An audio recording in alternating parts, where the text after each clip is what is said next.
ఒక చాలా ఇంపార్టెంట్ వార్త ఉంది ఇక్కడ. జైలుకి వెళ్తే పదవి ఊస్టు 30 రోజులు అరెస్ట్ అయినా కస్టడీలో ఉన్నా తొలగించాలి. ప్రధాని, సీఎం, కేంద్ర రాష్ట్ర మంత్రులైనా రిమూవ్ చేయాల్సిందే. విడుదలయ్యాక మళ్ళీ బాధ్యతలు చేపట్టే వీలు. నేడు పార్లమెంట్లో ప్రవేశపెట్టనున్న బిల్లులు, జమ్మూ కాశ్మీర్కు రాష్ట్ర హోదా కల్పించే బిల్లులు సైతం అంటూ జైలుకి వెళ్తే పదవి కథమట.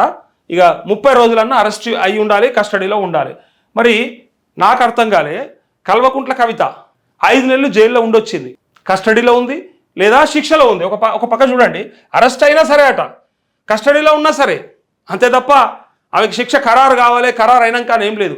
ఎమ్మెల్సీగా ఉంది, కంటిన్యూగానే ఉన్నది. మరి గతంలో చాలామంది ఉన్నారు, రేవంత్ రెడ్డి కూడా ఎంపీగా ఉండేడు.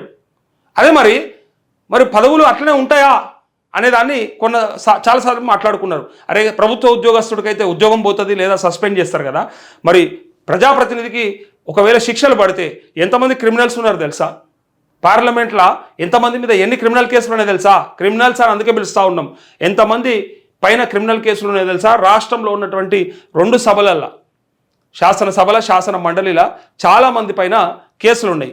ఉద్యమాల కోసమో ప్రజల కోసమో ఆ కేసులు ఉంటే పర్వాలేదు, కానీ అక్రమాస్తులు, కబ్జాలు, ఇంకేమన్నా క్రిమినల్ కేసులు ఉన్న వాళ్ళు ఉంటే ఏంది ప్రశ్న అనేది ఇప్పటిదాకా చర్చ నడిచింది. అయితే ఇగో పార్లమెంట్లో చట్టం చేయబోతా ఉన్నారు, ప్రతిపాదనలు వచ్చే అవకాశం ఉంది.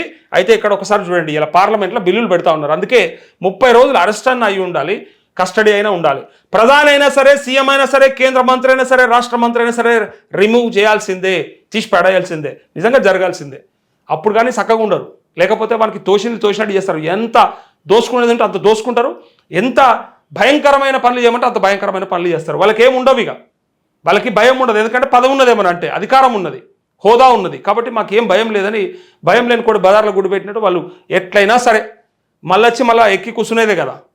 కేజ్రీవాల్ది చూసినాం కదా, అట్లా మళ్ళీ కూర్చునేదే కదా సీట్లా, ఎక్కడ పోతుందనే అది ఉంటుండే, ధైర్యం ఉంటుండే. ఇలా తీసి పడేసి విడుదలయ్యాక మళ్ళీ బాధ్యతలు చేపట్టే వీలు. ఒకవేళ విడుదలయ్యి వచ్చిన తర్వాత బాధ్యతలు చేపట్టే అవకాశం ఉందట, కానీ దాంట్లో కూడా ఖచ్చితంగా కొన్ని క్లాజెస్ పెడతారు.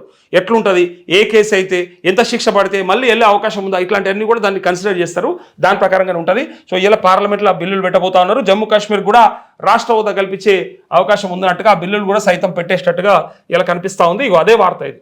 కేంద్ర ప్రభుత్వం నేడు పార్లమెంట్లో కీలక బిల్లు ప్రవేశపెట్టనుంది. ప్రధానమంత్రి, ముఖ్యమంత్రి, కేంద్ర రాష్ట్రాల మంత్రులైన, కేంద్రపాలిత ప్రాంత ముఖ్యమంత్రి అయినా, తీవ్ర నేరారోపణలతో అరెస్ట్ అయినా కనీసం 30 రోజుల పాటు కస్టడీలో ఉన్న వారిని పదవి నుంచి తొలగించే కొత్త బిల్లును తీసుకురానున్నట్టు తెలిసింది. నేడు కేంద్ర మంత్రి అమిత్ షా ఈ బిల్లును ప్రవేశపెట్టనున్నట్టు సమాచారం. ఇలా తొలగించాలని రాజ్యాంగంలో లేదు కాబట్టి ఇందుకు రాజ్యాంగ సవరణ చేయడానికి కేంద్రం సిద్ధమైంది.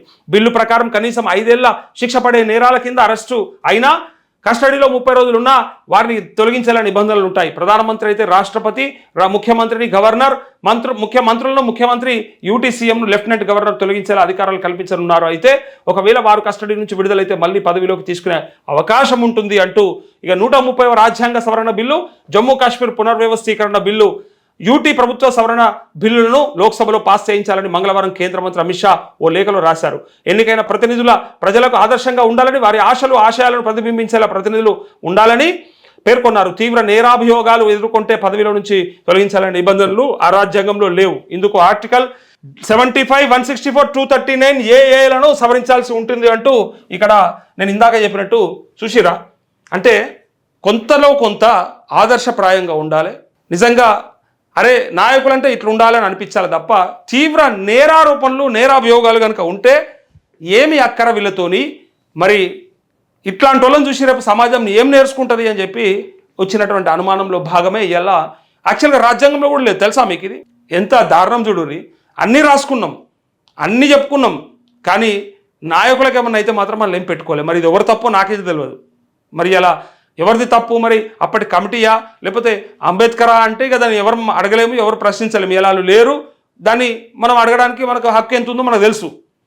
ప్రశ్నించడానికి పార్లమెంట్లో ఉంటే అడగొచ్చు, బయట ఉండి అడిగితే నువ్వెంత, నీ కథ ఎంత, నీ లెక్క ఎంత, నీ పతారు ఎంత అని అడిగే పరిస్థితి. అయితే ఇక్కడ వాళ్ళకు మాత్రం ఏ శిక్ష అంటే పదవి నుంచి దిగిపోవాలన్న అసలు ముచ్చటే లేదా వాళ్ళకి శిక్ష పడితే మాత్రం.